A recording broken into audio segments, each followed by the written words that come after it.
Okay, we are going to start chapter 2 today, and the first thing we want to do is look at page 51, and we're going to be talking about thousands.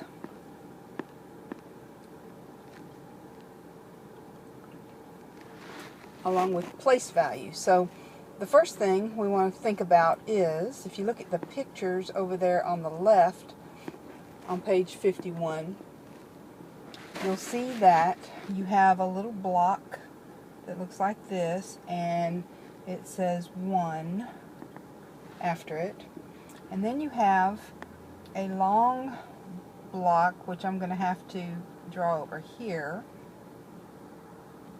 And you have 10 of those blocks in it. 1, 2, 3, 4, 5, 6, 7, 8, 9, 10. Okay. So that whole thing is called a 10. Alright, and the question is, how many ones are there in a 10? And we know that there are 10 ones in a 10. Okay? So the next question is,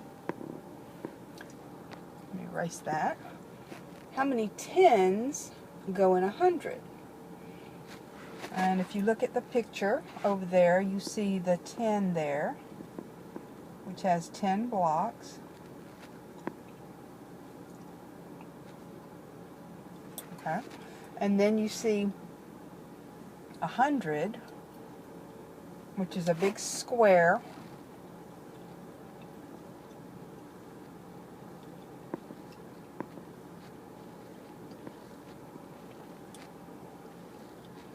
Okay, and I think I have one too many. Okay. 2, 3, 4, 5. Okay, so there's 10 10s here. Each one of these long columns right here is a 10. And we could draw those in. 1, 2, 3, 4, 5, 6, 7, 8, 9, 10. And all of those are like that. So how many 10s are there in 100? Well, we know that there are 10 10s in 100. Uh-oh, spelled that wrong. There we go. Alright, so then the question is, how many hundreds are there in 1,000? And so if you look at the picture there, you see a block that looks like a big cube that represents 1,000, and we realize that if you have 100 right here, that's a big square. Let's just say that's 100. And you have 1,000, which looks like this. Okay. And of course, all those little blocks are in there. That there are 10 hundreds in 1,000.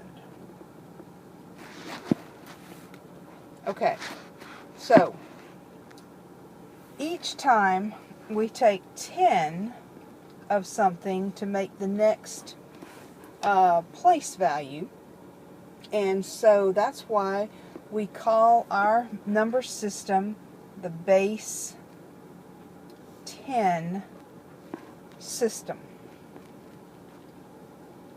Alright, so let's kind of review what we just said. So when we're talking about place value, if we have a number, we have ones, and then we have tens, and then we have hundreds, and then we have thousands. Okay, so we just said that if we have 10 ones,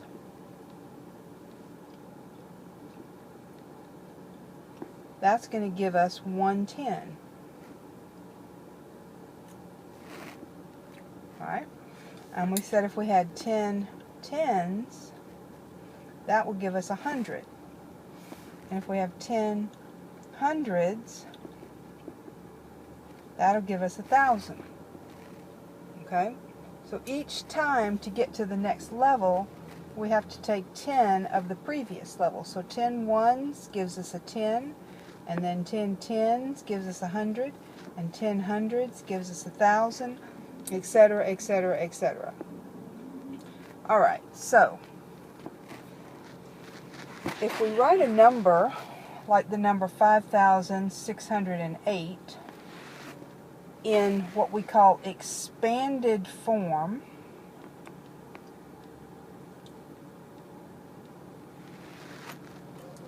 we want to write out the number as a sum of whole thousands, whole hundreds, whole tens, and whole ones. So let's think about this. Well, the 5 here means we have, it doesn't mean 5, it means 5 thousands, doesn't it? And the 6 means 6 hundreds. The 0 means 0 tens, and the 8 means 8 ones. So we could write this as 5 thousands is 5,000. Let me erase that, that didn't come out right. 5,000. 6 hundreds is 600. 0 tens is just 0. And then 8 ones is 8. And if we write it as a sum, we would add each one of those, and that would give us the total, which is 5,608.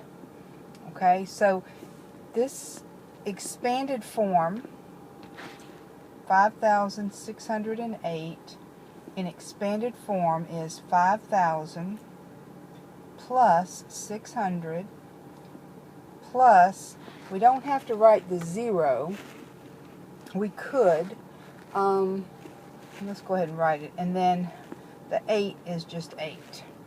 Alright, so this is called expanded form because we've expanded out the number to show what each number up here really means. Alright, the 5 really means 5,000. The 6 really means 600. The 0, of course, just means 0, and the 8 really means 8. Okay? Alright, now, so we need to know how to write numbers in expanded form, and that's based on the number's place value. We always write plus signs in between the numbers because we're adding those together. Okay. Now sometimes you'll be given a number in expanded form and they'll want you to write it in normal form. So you might have something like this. You might have 3,000 plus 400 plus 20 plus 7. Okay, that's expanded form. So if we write it in normal form, we're just writing it as a normal number. So we would write 3,427. Okay? So, we want to be able to do both of those.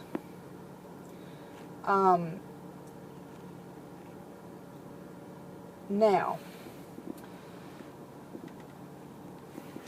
let's move on to the next thing here. If we have the number 7,284, the 7, the 2, the 8, and the 4 are called the digits of the number. So 7, 2, 8, and 4 are called the digits of the number. Okay? But, as we said earlier, the 7 really means 7,000. The 2 really means means 200. The 8 really means 80 and the 4 really means 4. So what we're talking about here is the value of the digits. So let's talk about that for a second.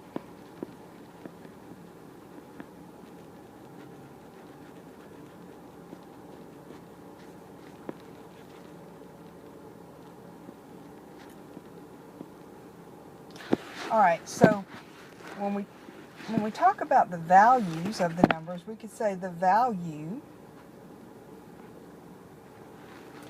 of the digit 7 is 7,000. Okay?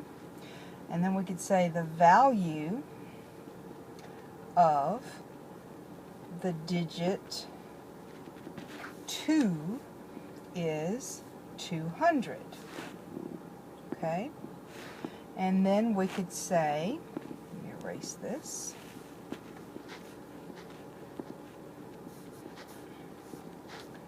We could say the value of the digit 8 is 80, and the value of the digit 4 is 4.